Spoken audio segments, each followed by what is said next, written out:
بسم اللہ الرحمن الرحیم۔ سورہ مریم 16واں پارہ آیت نمبر 77 سے لے کر 82 تک کا ترجمہ یہ ہے: افرأیت الذی کفر بآیاتنا،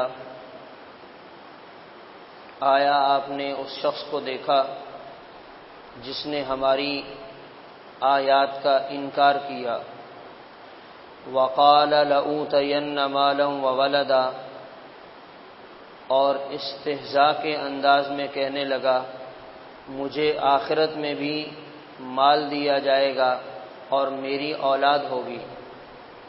اطلع الغیب، کیا یہ غیب کے بارے میں باخبر ہو گیا؟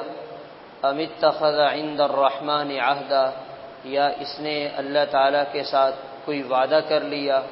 کلا، ہرگز ایسا نہیں ہے، سنکتب ما یقول، ہم ضرور محفوظ کریں گے جو کچھ یہ کہہ رہا ہے، ونمد له من العذاب مدا، اور ہم اس کے عذاب میں مزید اضافہ کریں گے، ونرثه ما یقول ویأتینا فردا، اور جس مال اور اولاد کی یہ بات کر رہا ہے ہم اس کے وارث بنیں گے اور یہ اکیلا ہمارے پاس آئے گا۔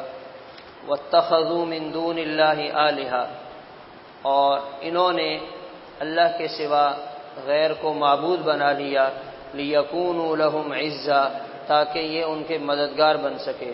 کلا، ہرگز ایسا نہیں، سیکفرون بعبادتہم، یہ اللہ کے نیک بندے ان کی عبادت کا انکار کریں گے، ویکونون علیہم ضدا، اور یہ ان کے خلاف گواہ بن کر پیش ہوں گے۔ مکہ مکرمہ میں ایک سرکش، اڑیل، متکبر قسم کا کافر رہتا تھا، اس کا نام تھا عاص بن وائل۔ اس کے بیٹے، ان کا نام ہے عمر بن العاص رضی اللہ تعالیٰ عنہ۔ یہ بہت بڑے درجے کے صحابی ہیں اور اسلام لے آئے، مگر یہ مسلمان نہیں ہوا۔ ایک غریب صحابی، ان کا نام خباب بن ارد رضی اللہ تعالیٰ عنہ، اپنی محنت مزدوری کرنے والے، لوہے کا کام کیا کرتے تھے۔ لوگ اپنے ہتھیار، اوزار ان کے پاس لے کر آتے، ان کو تیز کرنا، تیروں کو سیدھا کرنا، اور اس پر اپنی جو محنت مزدوری بنتی وہ وصول کر لیتے۔ تو عاص بن وائل اپنا کافی سارا کام ان کے پاس لے کر آیا، تو انہوں نے کہا میں اپنی اتنی اجرت وصول کروں گا۔ اس نے کہا چلو کام کر لو، دیکھ لیں گے۔ جب کام کروا لیا انہوں نے، اس سے کہا بھائی میرے پیسے مجھے ادا کرو، تو کہنے لگا میں اس وقت تک تمہیں پیسے نہیں دوں گا جب تک تم محمد صلی اللہ علیہ وسلم کا انکار نہیں کر دو۔ تو حضرت خباب رضی اللہ تعالیٰ عنہ کہنے لگے یہ تو قیامت تک بھی میں یہ کام نہیں کر سکتا۔ تو اس نے کہا اچھا تم قیامت کی بات کرتے ہو، چلو جب قیامت آئے گی تو پھر تمہارا حساب کتاب صاف کر دیں گے، ابھی میں بھی نہیں دے رہا۔ یعنی اس نے ان کی بات کو مذاق میں اڑا دیا۔ اللہ تعالیٰ نے اپنا پاک کلام نازل کر دیا اور اس کافر کی یہ استہزاء والی گفتگو کو بھی نقل کیا اور فرمایا یہ کافر جو ہماری آیات کا انکار کرتا ہے یہ کہتا ہے لأوتین مالا وولدا، مجھے آخرت میں بھی مال ملے گا اور آخرت میں بھی میرے پاس اولاد ہوگی۔ اور یہ صرف ایک کافر نہیں، کافروں کا یہ عقیدہ اور ان کی یہ سوچ عام طور پہ جو ان کا مالدار طبقہ تھا ان میں پائی جاتی تھی۔ وہ یہ سمجھتے تھے جیسے دنیا میں ہم مزے کر رہے ہیں، آخرت اگر آ گئی، پہلے تو ہم اس پر یقین ہی نہیں کرتے، اگر بالفرض آخرت آ گئی تو وہاں بھی ہمارے اسی طرح مزے ہوں گے، وہاں بھی ہمارے پاس اسی طرح مال اور دولت کی فراوانی ہوگی۔ تو اللہ تعالیٰ نے فرمایا کیا انہیں غیب کی باتوں کا پتہ چل گیا؟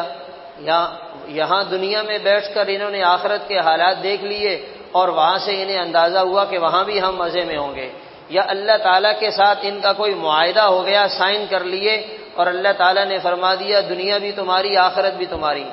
جبکہ یہ دونوں کام نہیں ہیں تو پھر یہ کیسے یہ کہہ رہے ہیں کہ آخرت میں ہمارے مزے ہوں گے؟ اور اس سے جو بات اخذ ہوتی ہے، جو اس آیت سے مفہوم سمجھ میں آتا ہے، وہ یہ ہے کہ مال اور دولت کی کثرت اور فراوانی بسا اوقات انسان کو اللہ کی سرکشی اور نافرمانی پر لے آتی ہے۔ آدمی کے پاس مال اور دولت زیادہ آ جائے اور اس کا اللہ کے ساتھ تعلق نہ ہو، ایمان کمزور ہو، تو یہ مال اور دولت کی فراوانی اس کو اللہ کی سرکشی پر آمادہ کر دیتی ہے۔ پھر وہ اپنی زبان سے ایسے بڑے بول بولتا ہے جس سے یہ لگ رہا ہوتا ہے کہ یہی سب کچھ ہے، اوپر کوئی ذات موجود نہیں ہے۔ تو انسان کو اپنی اوقات یاد رکھتے ہوئے مال اور دولت کو اللہ کی نعمت سمجھ کر اسے اللہ کی مرضی کے مطابق استعمال کرنا چاہیے۔ اور فرمایا یہ تو کہتا ہے آخرت میں میرے مزے ہوں گے، ہم اسے بتاتے ہیں وَنَمُدُّ لَهُ مِنَ الْعَذَابِ مَدًّا، ہم آخرت میں اس کے عذاب کو بڑھاتے رہیں گے۔ تو اسے پتہ چلے گا کہ دنیا میں اس نے یہ اتنے بڑے بڑے بول کیسے بولے تھے۔ اب تو لوگوں میں اللہ تعالیٰ کی ذات کے بارے میں بھی گفتگو کرنے میں بڑی جرت پیدا ہو گئی۔ ایک یہاں کراچی کی بات ہے، ایک ڈاکٹر صاحب بڑی فیملی سے تعلق رکھنے والے، شادی ہوئی اور اس کے بعد ازدواجی زندگی نہ چل سکی اور علیحدگی ہو گئی۔ تو وہ ڈاکٹر صاحب کہنے لگے نعوذ باللہ اللہ تعالیٰ نے میرے ساتھ کچھ اچھا نہیں کیا، یعنی نکاح ختم ہوا، ازدواجی زندگی خراب ہوئی اور قصوروار اللہ تعالیٰ کو ٹھہرا رہے ہیں۔ یعنی آج کے اس مسلمان معاشرے میں اللہ تعالیٰ کی ذات کے بارے میں لوگ اس قسم کی بات کرتے ہیں۔ تو انسان کو ذرا اپنی اوقات یاد رکھنی چاہیے کہ وہ کس کے بارے میں کیا کہہ رہا ہے۔ ہم ایک دوسرے سے تو بات کر سکتے ہیں، مگر اللہ تعالیٰ تو اتنے بڑے بادشاہ ہیں، وہ تو کسی کے ساتھ ظلم اور زیادتی کرتے نہیں ہیں۔ بالفرض اگر کسی پر حالات آ جائیں تو ہمارا دین پھر بھی اس کی اجازت نہیں دیتا کہ ہم کہیں کہ اللہ تعالیٰ نے ہمیں حالات میں رکھا ہوا ہے، اللہ تعالیٰ نے ہمارے ساتھ زیادتی کی ہے۔ تو فرمایا ہم اس کے عذاب کو بڑھائیں گے، اور یہ جس مال اور دولت کی وجہ سے آج اتنی بڑی باتیں کر رہا ہے یہ سب یہی رہ جائے گا، یہ سب دھرے کا دھرا رہ جائے گا، آگے اس کے کام نہیں آئے گا۔ اور فرمایا کچھ لوگ وہاں پر مشرکین مکہ میں ایسے لوگ تھے جنہوں نے اللہ کے نیک بندوں کو معبود بنا رکھا تھا، یعنی ان کے نام کے بت بنا رکھے تھے، سیدنا ابراہیم علیہ السلام، حضرت عیسیٰ علیہ السلام، اور خیال یہ تھا کہ یہ بھی اللہ کے نیک بندے تھے، چلو ہم نے ان کی شبیہ بنا لی ہے تو ہم اس کی پوجا کریں گے اور یہ آگے ہمارے کام آئیں گے۔ تو اللہ تعالیٰ نے فرمایا یہ کوئی کام آنے والے نہیں، جب قیامت آئے گی تو ہم اللہ کے نیک بندوں کو بھی حاضر کریں گے اور ان پوجا کرنے والوں کو بھی بلائیں گے، اور ہم ان سے پوچھیں گے ہاں بھائی بتاؤ انہوں نے تمہیں معبود بنا لیا تھا، آیا تم نے انہیں اس بات کا حکم دیا تھا؟ تو حضرت عیسیٰ علیہ السلام کہیں گے یا اللہ میں تو ایسی بات کرنے کا سوچ بھی نہیں سکتا۔ حضرت ابراہیم علیہ السلام آئیں گے، کہیں گے یا اللہ میں نے کبھی ان کو اس بات کا حکم ہی نہیں دیا۔ کلا سیکفرون بعبادتہم ویکونون علیہم ضدا، الٹا ان کے خلاف گواہی دیں گے اور کہیں گے یا اللہ یہ خود گمراہ ہوئے اور یہ گمراہی میں مبتلا ہوئے اور یہ خود ہی اس کے ذمہ دار ہیں۔